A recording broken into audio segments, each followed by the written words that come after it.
Ladies and gentlemen, welcome back to the Warp Core Podcast. I am Urza Master. Joining me as always, Lord Uther and Fert Derby. Gentlemen, welcome back to Starfleet Academy, Starfleet Headquarters, the bridge of your favorite Trek ship, the Warp Core Podcast.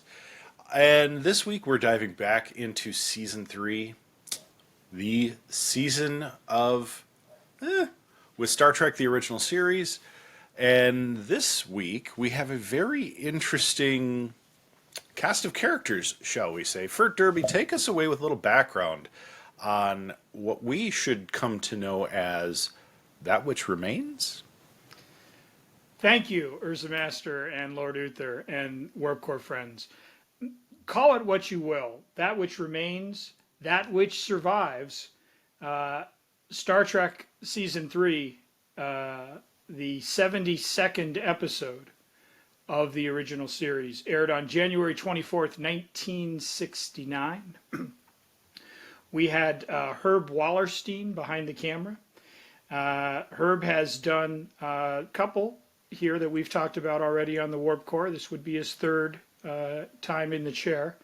Whom Gods Destroy was Warp Core 79. That's the one where Kirk and everyone were in the asylum, and the man was trying to shapeshift and take over the Enterprise, but he couldn't figure out a chess move.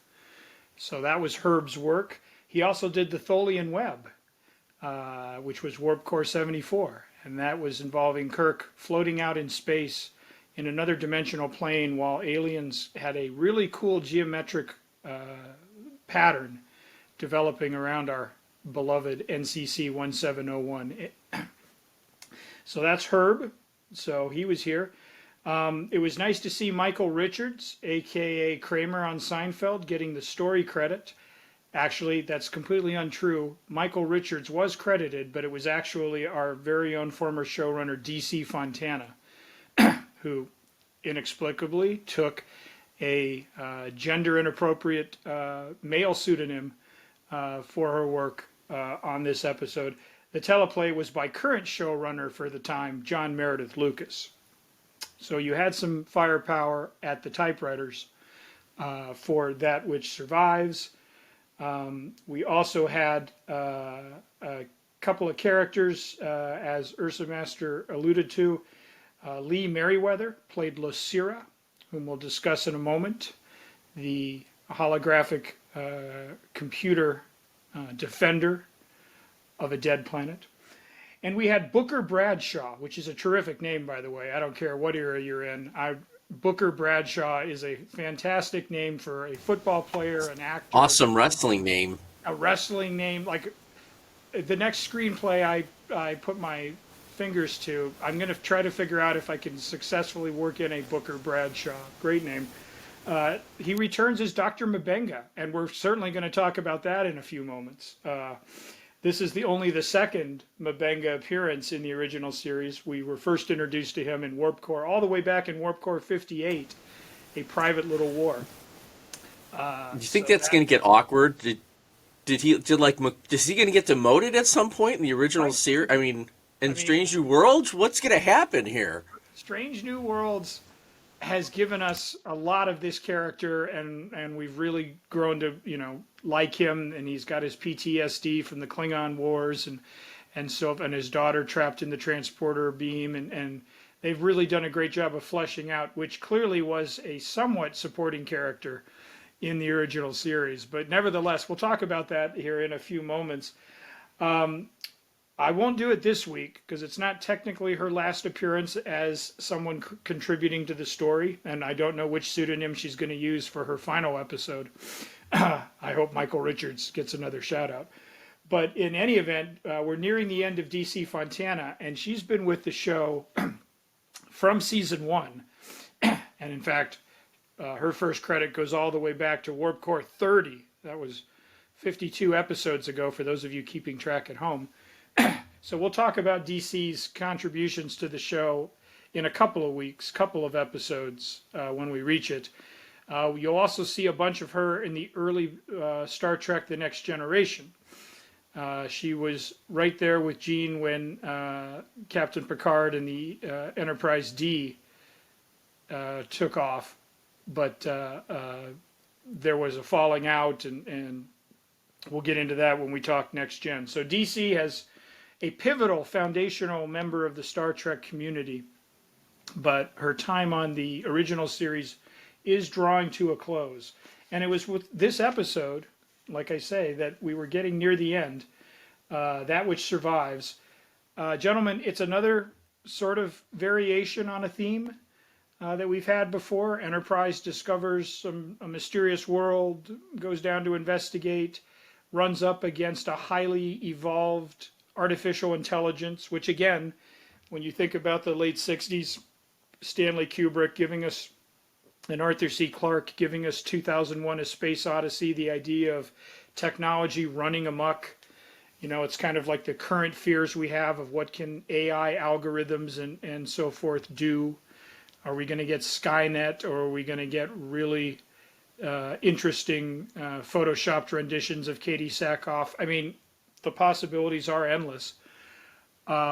But people, you know, again, that which we don't understand often confuses and scares us, so therefore we should treat it as a villain. And that's clearly where we were here again with this idea of a computer that was built to establish defense and took it to the naturally an extreme level. And the Enterprise on two fronts, on board the ship and on the planet's surface, has to kind of work their way out of the jam. So like I say, we've seen variations on this before, and friends, if you're a Warp Core follower or just new to the program, go back and look at our archives. You will see how many times Trek has gone to the well, and where Kirk and Spock and McCoy and Scotty have to outsmart a dastardly computer. In this case, it's more like a disco cube. They hadn't quite invented the disco ball yet, but we did get a white cube to stand in for the computer here. Gentlemen, I think we could all agree that there are foundational Treks, and there are Treks that just drive straight off into the nebula. I don't think, my feeling is that we're going to think that this one is the latter, but I also don't think that we're going to agree that this reaches some new and you know, unquestionable dizzying heights of Trek. It's a Star Trek episode. It's, you know, in terms of quality and content and special effects and acting and so forth, it is, I would say, in the upper tier of season 3. I wouldn't call it a season 3, like, you know, if you only see one episode of the 3rd season of Star Trek, make it That Which Survives. But I also wouldn't say, for God's sakes, don't watch it, or you'll end up like The Ring in 7 days and a victim of some horrific crime. It's kind of there. It's engaging enough as you're going through it. You don't find yourself wanting to skip ahead to the next, you know, commercial break and see what happens then. But like I said, we have seen variations on this before. And as we've talked about how season 3 is kind of limping to the end, albeit no one knew for sure when that end would come, it just feels like we're kind of playing the hits here in many ways. And I don't know that it breaks new ground. I think Lord Uther will mention how the crew was relating to one another, and I wish there was some great backstory on that, whether they all switched to decaf or something like that. But there was some noticeable frostiness, shirtiness going on there that I think we should talk about. But it was also, you know, putting Sulu on an away mission. That's not usually, we get Chekhov, or we don't even bother with the helmsman and the navigators, you know, going down planet side. So you got a little Shatner Takei interplay there, in addition to the Bones McCoy. And you had more on the ship with Scotty and Spock and hanging out in the crawl spaces. That's another great Star Trek trope there, is we've got to fix something, but we've got to do it in a really tight space. In this case, they actually team lift Montgomery Scott in there. I thought that was great. He's got 2 red shirts there with him. All right, boys, give me a lift. And they like lift him up there so he can crawl into the space. You didn't see Kirk doing that in Generations. He went down there and got in all by himself, and he was in his, at that point, late 60s. We had bendy rocks during the seismic sequence, so that looked like fun. I mean, I wish I'd been on that set with the bendy rock. And Bendy Rocks would be another great WWE name. It's like this whole episode is full of WWE names. Salty Spock would be my other one, because that's what he was. Oh, so he was absolutely spotty. And again, how late 60s just writers. I mean, I know DC Fontana's credited a story, John Meredith Lucas does the script, but again, just how, the zeitgeist was, the culture was at the time. My favorite line in this is when they encounter the guardian Lucira, and she's not really explaining to them what her purpose is. She's just there to touch them. Kirk snaps, "Are there men on this planet? Like, is there somebody, can I see your manager?" Like, it was just, again, it would not have stood out in 1969 probably for any reason, but I just loved hearing, like, Kirk sort of snap, like, "Are there men on this planet? Like, you're not making any sense. I need to know." So that was something that was there. But yes, gentlemen, let's talk That Which Survives, and I think Lord Uther attributed to it, like I say, just some unnecessary tension, or at least some real, like, meow from the crew. It's definitely taking shape in this episode. I think one of the fun things about it is dipping back to this trope of sentient computer or simulated person, this final survivor of this planet. It reminds me, of course, this week, season 4 of Lower Decks dropped, the final season, which is sad because this show is fantastic. I've been watching that in my spare time. Can't wait to talk about that on the pod. But they have a room with Section 31 of all the sentient computers they come across. And I'm pretty sure this one is somewhere in the background as they zoom out. It's so funny because it was probably the first time I feel like this was predictable. Like they're on a planet, it shouldn't be the way it is. Then all of a sudden they're starting to realize, like, oh, we're not alone. Oh, there's a door opening and shutting, kind of like every other time they've been on a planet where a door opens and shuts. If we go back to Kirk holding the phallic rock, that was the same thing. A door opened and shut in that episode too. I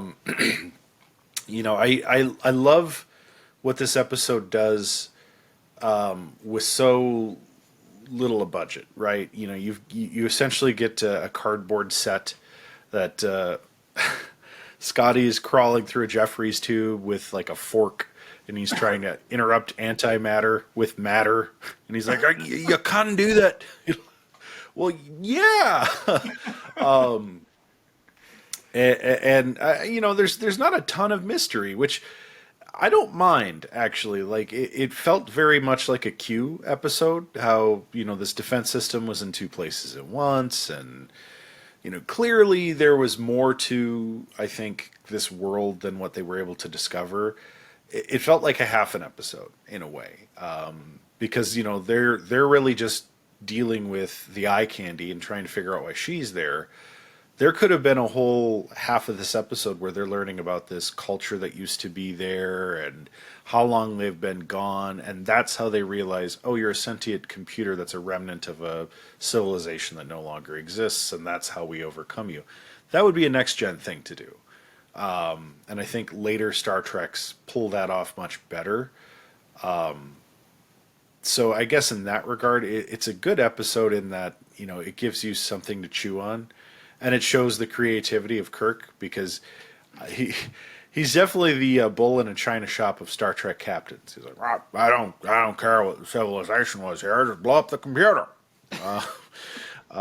Quick, stand in front of me. But it doesn't. Yeah, it's not a bad episode either. I was entertained the whole time. Like, it was good. I love seeing Sulu doing something other than sitting at a console saying, "Warp 7, Captain." It just like. It was nice to see them using him, but you could absolutely tell those two didn't like each other. Again, every scene they had to be together is just like, What do I do now, Captain?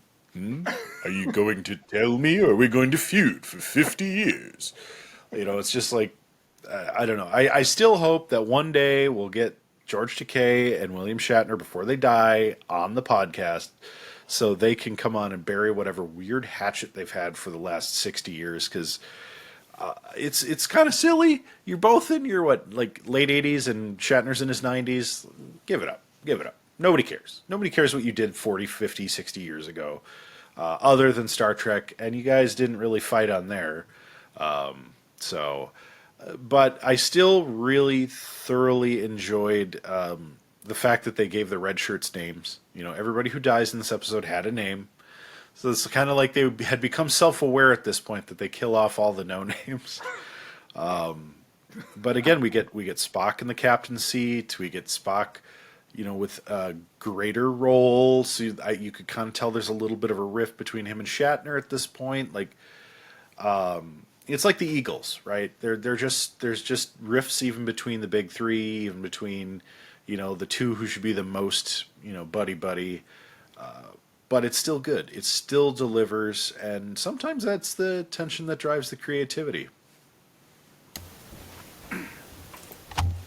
So we get Warp 14.2. We get Scotty saving the day. I feel like we've got I don't know if is this our first engineering miracle? Kind of felt like it to me. Or maybe it was him being in a Jeffries tube that kind of made it feel like his first engineering miracle.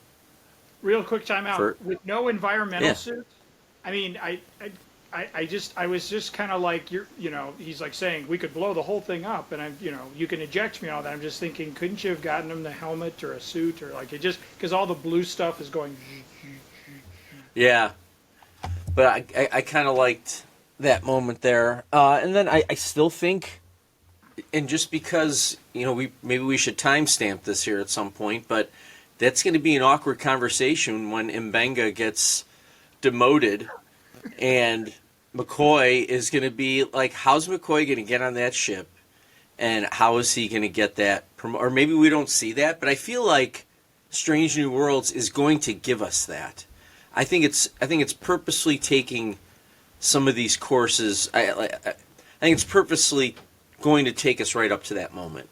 And I wouldn't be surprised if they possibly try and keep moving it forward with that crew, and maybe we see another original series in a sense. I don't know. But with that being said, I just again, it's another solid episode. Supercomputer running the planet kind of thing, and so yes, solid is probably the best way to put it.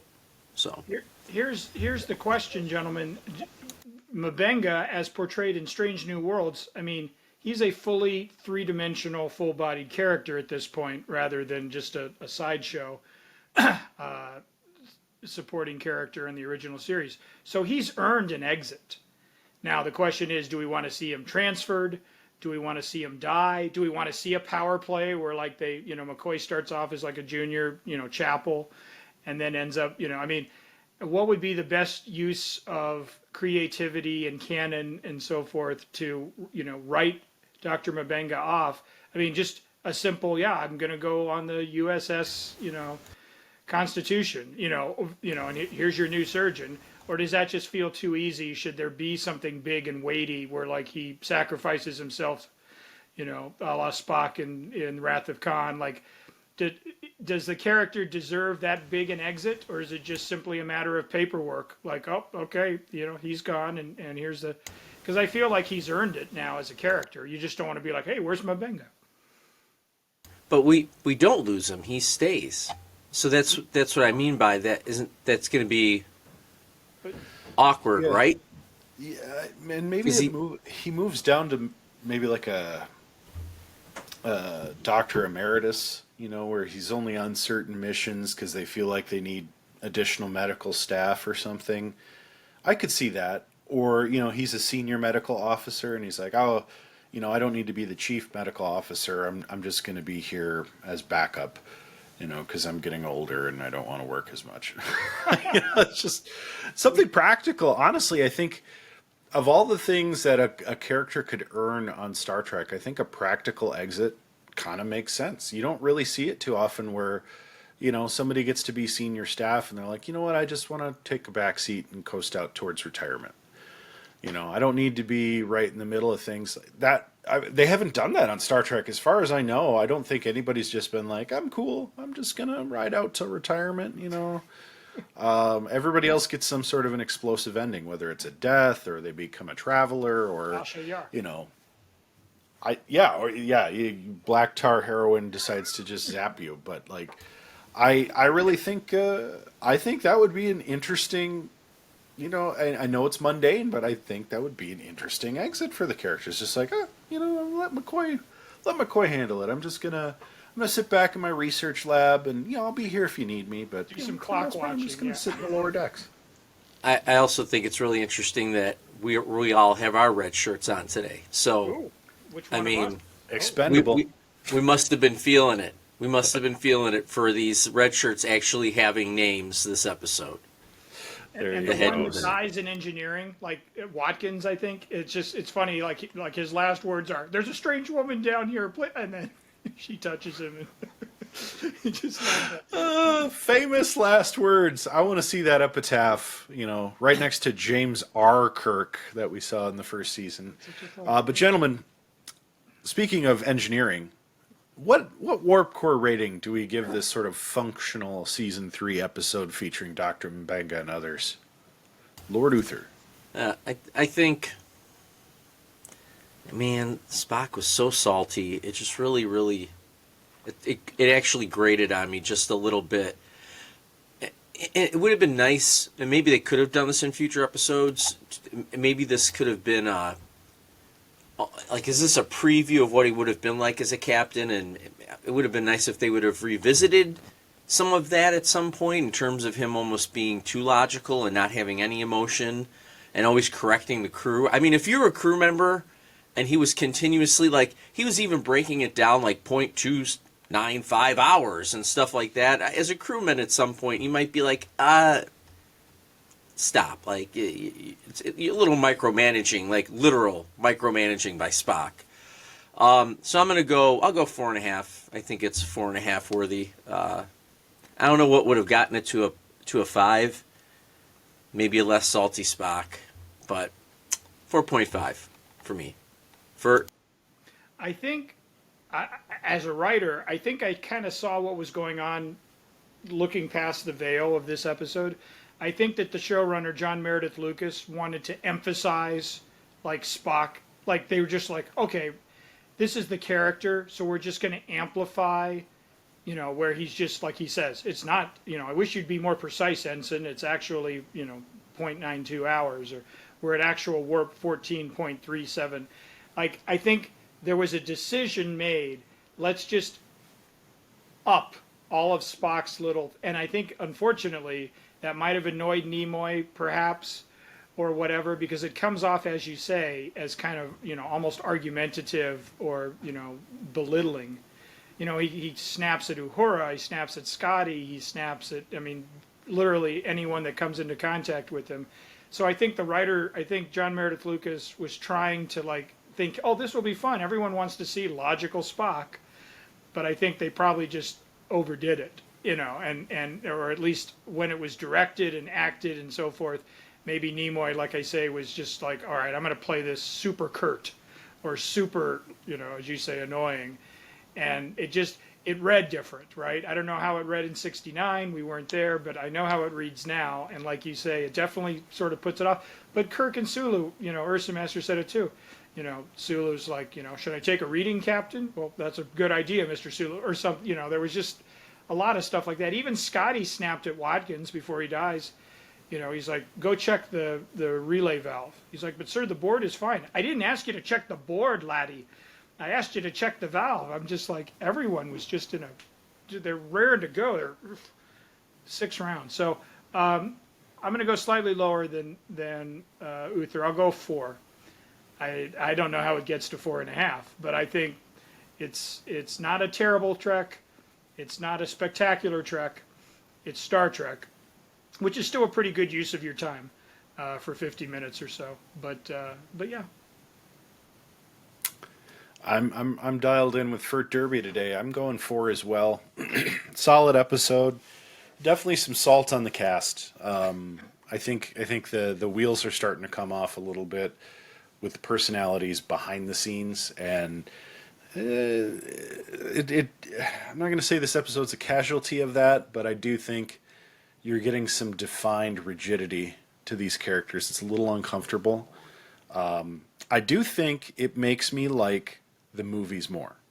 That's the one thing that I think these last few episodes are going to start to really prove about Star Trek, is that as things start to move farther and farther from where we want them to be dialed to, you start to really value that comeback in 79 and in 82 and 84. And that's something that I've always really hoped that I would discover as I rewatch these, that somehow they validate these movies that I love so much. Especially Star Trek V, because we all here agree on the Warp Core podcast, Star Trek V is the best Star Trek movie. Criminally, yeah. Criminally. But until we get back to that last leg of that 5-year, 3-year mission, live long, prosper, like, subscribe, comment,